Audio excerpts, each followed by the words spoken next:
2/3 बहुमत नसतानाही 131वं घटना दुरुस्ती विधेयक संसदेत मांडल्यानं सरकारच्या उद्दिष्टांवर राजकीय चर्चा रंगली आहे। केवळ विधेयक मंजूर करणं हा हेतू होता की त्यामागे व्यापक राजकीय गणित होतं, यावर प्रश्न उपस्थित होत आहेत। सरकारनं या माध्यमातून महिला आरक्षणाबाबत आम्ही प्रयत्न केला असा संदेश देण्याचा प्रयत्न केला, अशा चर्चा आता सुरू झाल्यात। तसंच विरोधकांवर विधेयक अडवल्याचा आरोप करून त्यांना बचावात्मक स्थितीत आणण्याची रणनीती दिसते।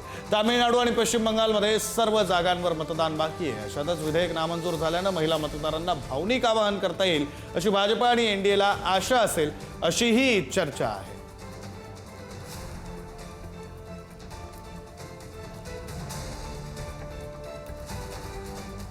सरकारने यातून काय साधलं तर महिला आरक्षण 2029 पासूनच लागू व्हावं यासाठी आम्ही प्रयत्न केला, हा संदेश देण्याचा सरकारचा प्रयत्न।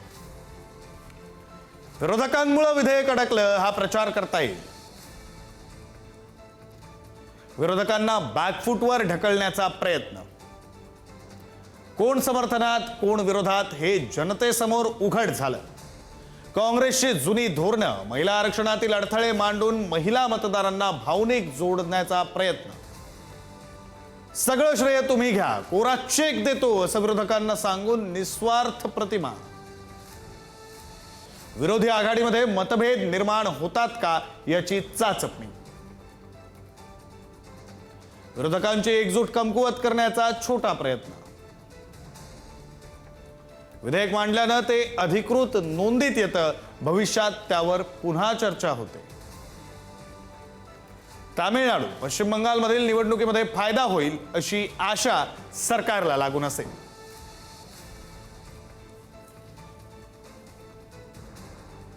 बहुमत नसतानाही विधेयक मांडल्याने सरकारच्या उद्दिष्टांवर प्रश्न निर्माण झाला, मात्र यातून सरकारनं काय साधलं त्याही संदर्भातले काही मुद्दे आपण पाहिलेले आहेत।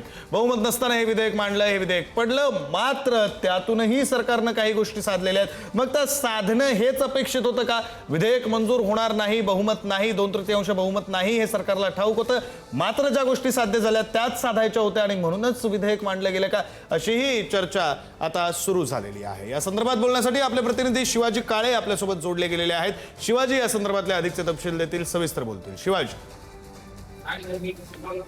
खरं जर पाहिलं गेलं तर आपण यामध्ये एक सगळ्यात महत्त्वाचे जे मुद्दे आपल्याला पाहायला मिळतात, तो पहिला मुद्दा होता सरकारकडे या संदर्भामध्ये बहुमत होतं का, तर निश्चित नव्हतं। सरकारने ज्या पद्धतीने हे विधेयक मांडताना विश्वासात घेतलं गेलं होतं, सांगण्यात आलं होतं की राज्यातील 50% संख्या वाढली जाणार आहे, मात्र हे सांगताना मात्र हे जे सांगितलं गेलं होतं हे कागदावरती दिसलं नव्हतं। आपला देश जो आहे हा कागदावरती लिखित स्वरूपात जे दिलेलं असतं त्याच्यावरती चालतो, हा एक मुद्दा होता। दुसरा मुद्दा यामध्ये असा आहे की हे विधेयक जेव्हा फेटाळलं गेलेलं आहे, तर फेटाळलं गेल्यामुळे साधारणपणे काय होऊ शकतं हा एक मुद्दा यामध्ये उपस्थित होतो, आणि तो म्हणजे की एकंदरीत सत्ताधारी पक्षांना आता सांगायला झालं की काँग्रेस आणि विरोधी पक्ष हा महिला विरोधी आहे, आणि असं एकंदरीत जर आता पाहिलं आपण तर देशभरामध्ये मोर्चे निघताना पाहायला मिळत आहेत।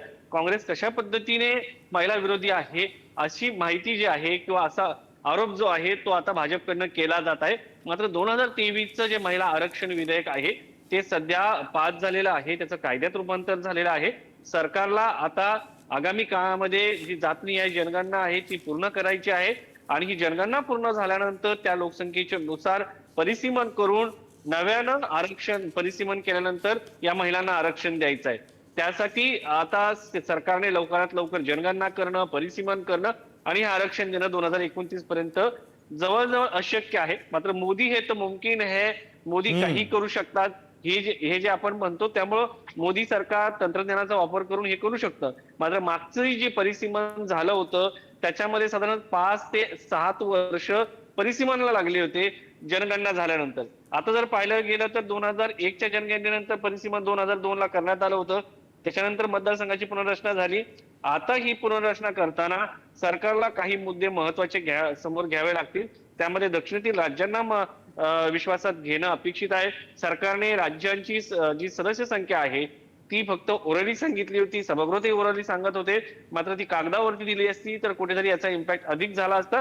मात्र एकंदरीत जर पाहिलं गेलं तर 5 राज्यांच्या निवडणुकीच्या पार्श्वभूमीवरती काँग्रेस किंवा विरोधी पक्ष हा कशा पद्धतीने महिला विरोधी आहे हे सांगण्याचा प्रयत्न सध्या भाजप करते. देशभर त्याच्यासाठी आंदोलन सुरू आहेत. मात्र देशामध्ये सध्या पाहिलं गेलं तर महिला आरक्षण लागू करण्यात आलेलं आहे. आता त्याच्यानंतर जर आपण पाहिलं तर खऱ्या अर्थानं या सगळ्या संदर्भामध्ये जनतेच्या मनात आपली जी लाडकी बहीण आहे महिलांच्या मनामध्ये नाही खरं शिवाजी, तुम्ही हे सगळे मुद्दे मांडलेत आणि त्यामुळे आता 2029 पर्यंत हे सगळं करणं शक्य होत आहे का, हा यातला सगळ्यात महत्वाचा प्रश्न. आणि यातून आता नरेटिव्ह कसं बिल्ड केलं जातं, त्याला काँग्रेस काय उत्तर देतं, विरोधी पक्ष एकंदरीत काय उत्तर देतात, हे सगळं पाहणं महत्वाचं असणार आहे. धन्यवाद.